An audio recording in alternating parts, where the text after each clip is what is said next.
चुड़ैलों का शिकार स्पेन में। पिछले लेक्चर में हमने यूरोप में चुड़ैलों को जिंदा जला के मारने की तकरीबन 300 साल की तारीख का जिक्र किया था और इसके असबाब बताए थे जो डॉक्टर डैनियल रॉबिन्सन ने अपने course the great ideas of philosophy में बयान किए थे। मैं उसका खुलासा यहाँ पर फिर पेश करता हूँ। चुड़ैलों के शिकार का अमल हर दौर में जारी रहता है। हर माशरा उस शख्स को कानून के जरिए सजा देना चाहता है जो सोसाइटी की अक्ल समझ यानी विजडम, अकायद और ईमान या बुनियादी उसूल यानी कोर वैल्यूज जिन पर माशरा या सोसाइटी कायम होती है के लिए खतरा हो।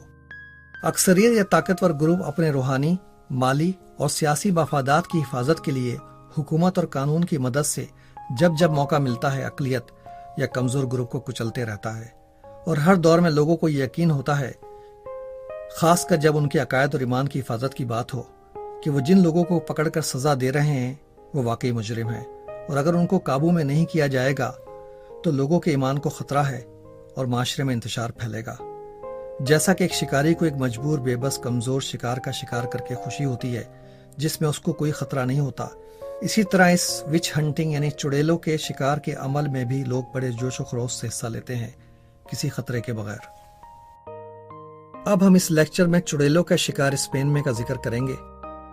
मुसलमानों ने स्पेन को 711 ईस्वी में फतह किया था, खालिद बिन ज़ियाद की क़यादत में। इससे पहले वहां ईसाइयों की हुकूमत थी, मगर ईसाई और मुसलमान हुक्मरानों में मुकाबला यानी स्ट्रगल जारी रहा और आखिरकार 1492 में स्पेन फिर ईसाइयों के कब्जे में चला गया।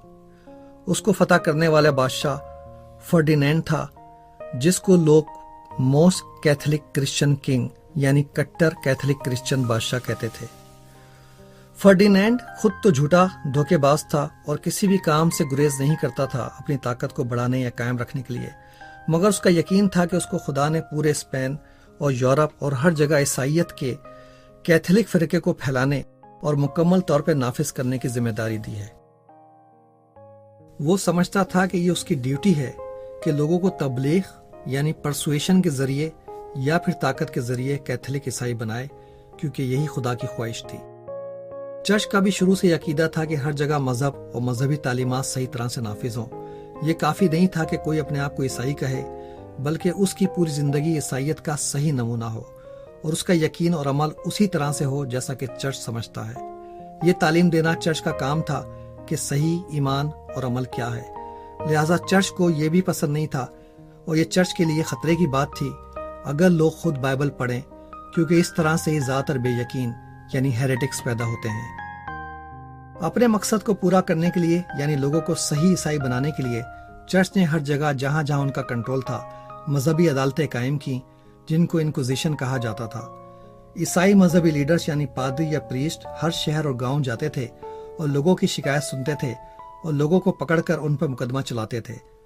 यूं तो मजहबी अदालतों का कंट्रोल पॉप के पास होता था, मगर खुदा की ख्वाहिश सही तरह से पूरी करने के लिए बादशाह फर्डिनेंड ने यह कंट्रोल अपने हाथ में ले लिया और मजहबी लोगों की ख्वाहिश के एन मुताबिक यहूदियों और मुसलमानों के साथ विच हंटिंग का अमल पूरे जोर शोर और शौक और जज्बे के साथ शुरू हो गया, जो 300 साल जारी रहा। सबसे पहले तो 1492 में उन मुसलमानों को स्पेन से निकाला गया जो स्पेन में मुसलमानों के कब्जे के बाद वहां आकर बस गए थे और जो तालीम और बिजनेस और इंडस्ट्री में आगे थे। ये लोग मोरिश या मूर्स कहलाते थे। ये तमाम लोग स्पेन में सदियों से रह रहे थे और स्पेन और बादशाह फर्डिनेंड के वफादार थे, मगर फर्डिनेंड और चर्च का ख्याल था कि ये लोग एक सही ईसाई माशरा कायम करने की राह में एक बड़ी रुकावट हैं और इनकी मौजूदगी उनके ईमान के लिए खतरा है। जब सारे मुसलमानों को वहां से निकाल दिया गया तो फिर चर्च को नए शिकार की तलाश हुई। चुनाचे पे यहूदियों को भी स्पेन से निकाल दिया गया, जबकि मुसलमानों की तरह यहूदियों का भी स्पेन की इंटेलेक्चुअल और कमर्शियल जिंदगी में एक बहुत बड़ा हाथ था। यहाँ ये बताना जरूरी है कि मुसलमानों के दौर में यहूदी और ईसाई सब अमन अमान से रहते थे और माशरे में मजहबी रवादारी थी जो यहूदियों को ईसाई यूरोप में नहीं मिलती थी। उस दौर में यहूदी स्कॉलर्स ने अरस्तु की किताबों का अरबी जबान से लैटिन में तर्जुमा किया और यहीं से ये किताबें यूरोप की दूसरी यूनिवर्सिटीज में पहुंची। कुछ लोगों के हिसाब से ये दौर साइंस, कल्चर, आर्ट्स और फलसफे के हिसाब से यूरोप का गोल्डन एज समझा जाता था। आइए हम अपने मजमून की तरफ दोबारा आते हैं। यहूदियों को निकालने के बाद और शिकारों की तलाश हुई और उन लोगों को ढूंढा गया जो पहले मुसलमान या यहूदी थे और अब ईसाई बन गए थे। ये सवाल उठाया गया कि क्या वो वाकई एक सच्चे ईसाई हैं? तसव्वुर कीजिए कि आपका खानदान एक मुल्क में कई सदियों से रह रहा है। आपके आबा अजदाद मुसलमान या यहूदी थे, मगर बाद में वो ईसाई बन गए। आप एक अच्छे शहरी की तरह रह रहे हैं और आपने कोई जुर्म नहीं किया, मगर अब अचानक एक मजहबी अदालत आ जाती है और आपसे कह रही है कि साबित करो कि तुम वाकई सच्चे ईसाई हो, और अगर तुम ये साबित नहीं कर सकते तो तुमको जिंदा जला के मार दिया जाएगा, ताकि तुम्हारी रूह को सैल्वेशन मिल सके, यानी वो गुनाहों से पाक हो जाए। तो ये अमल इस तरह से था कि मजहबी अदालत यानी इंक्विजिशन किसी गांव में पहुंचती थी और लोगों को 30 दिन का वक्त दिया जाता था, जिसमें उनको यह एतराफ़ करना होता था कि वो हकीकत में बिदती यानी हेरेटिक हैं और अपनी जिंदगी अब भी एक मुसलमान की तरह गुजारते हैं। मगर आप सच्चे ईसाई बनना चाहते हैं। जाहिर है कि कोई एतराफ़ क्यों करेगा? आपको यकीन है कि आपके हमसाए जो कि ज़्यादातर ईसाई हैं वो एक अच्छे लोग हैं और आपको अरसे से जानते हैं, वो आपके खिलाफ कोई बात नहीं करेंगे। 30 दिन के बाद अदालत के लोग आते हैं और आपको पकड़ के ले जाते हैं। अब आप अदालत में हैं जो कह रही है, हमने सुना है कि तुम अब भी मुसलमानों की रसूमात पर अमल करते हो। नहीं नहीं, मैं एक ईसाई हूं। हमारे पास 3 लोगों के बयानात हैं जिन्होंने ये देखा है कि तुम सूअर यानी पोर्क नहीं खाते। मुझे पोर्क पसंद नहीं है, इसलिए नहीं खाता। ये 3 लोग कौन हैं ये तो हम तुमको नहीं बता सकते। अब आप सोच रहे हैं कि जिन लोगों को मैं अच्छा दोस्त या हमसाया समझता हूँ, इनमें से कौन हो सकता है जो ये कहे। हो सकता है कि उनमें से कुछ का इंटरेस्ट ये हो कि उसे आपकी जायदाद या घर मिल जाएगा, ये वो आपकी दौलत या कामयाबी से हिर्स करता हो। बहरहाल, आपके पड़ोसियों या दोस्तों का जो भी मकसद हो, आप पे ये इल्जाम है कि आप ईसाई नहीं हैं और अब भी मुसलमान हैं। अब तफ्तीश शुरू होती है। रोमन कानून के मुताबिक तशद्दुद यानी टॉर्चर के जरिए सच्ची बात मालूम हो सकती है।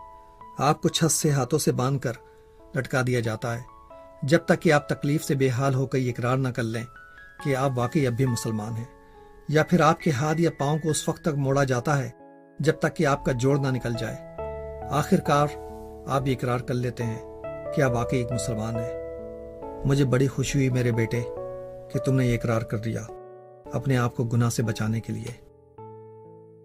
आई am very happy my son, पादरी आपसे कहता है। अब तुमको लोगों के सामने चौराहे पर जिंदा जलाया जाएगा। ये शहरियों की जिम्मेदारी थी कि वो ये ईमान और यकीन यानी फेथ का मंजर देखें जब किसी को बिदत यानी हेरेसी की बिना पे जिंदा जलाया जा रहा हो, ताकि उनका ईमान पक्का हो। आपको बांध दिया जाता है और लकड़ियां जलाई जाती हैं। फिर पादरी आपको आखिरी मौका देता है एक अच्छा ईसाई बनने का। आप कहते हैं कि मैं एक अच्छा ईसाई बनता हूं और दिल से कबूल करता हूं जो चर्च कहता है। पादरी कहता है, ये बहुत अच्छा किया तुमने मेरे बेटे। तुम्हें जिंदा तो जलना है क्योंकि इसके अलावा कोई रास्ता नहीं है, मगर तुम अब जन्नत में जाओगे, और आपको जिंदा जला दिया जाता है।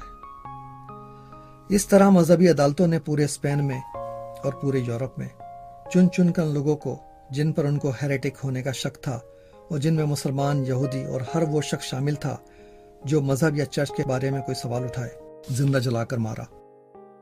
उन बदकिस्मत लोगों में नामवर साइंसदान भी शामिल थे, और ये सब हुआ कानून और अदालतों के तहत और पूरी सोसाइटी की सपोर्ट के साथ सैकड़ों सालों तक।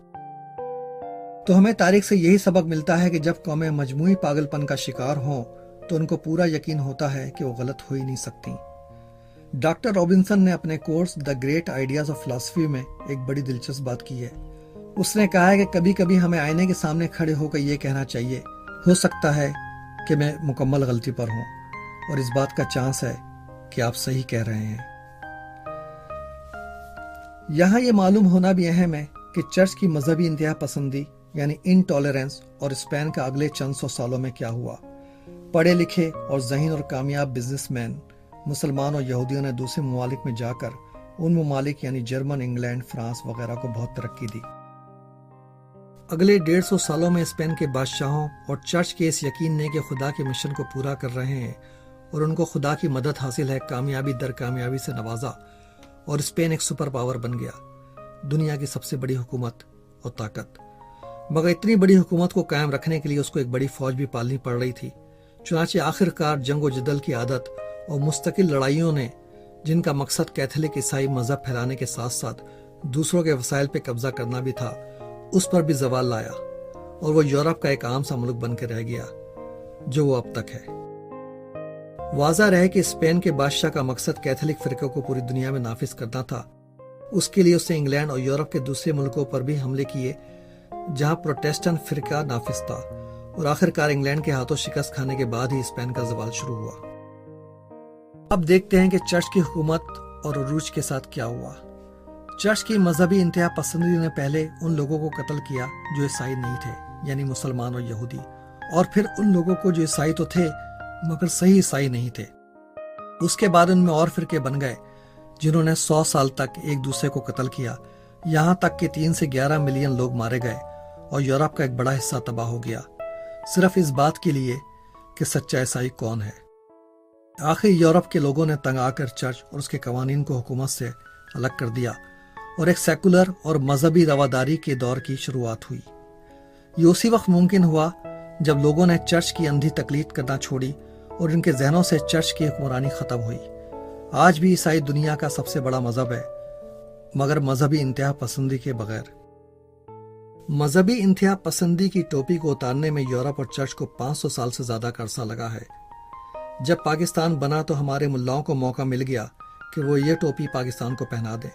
चुनाचे मजहब के नाम पे जो कत्ल गारत यूरोप का कल्चर और तारीख का हिस्सा बनी रही, वही कत्ल गारत आजकल पूरे जोश और जज्बे के साथ पाकिस्तान में जारी है।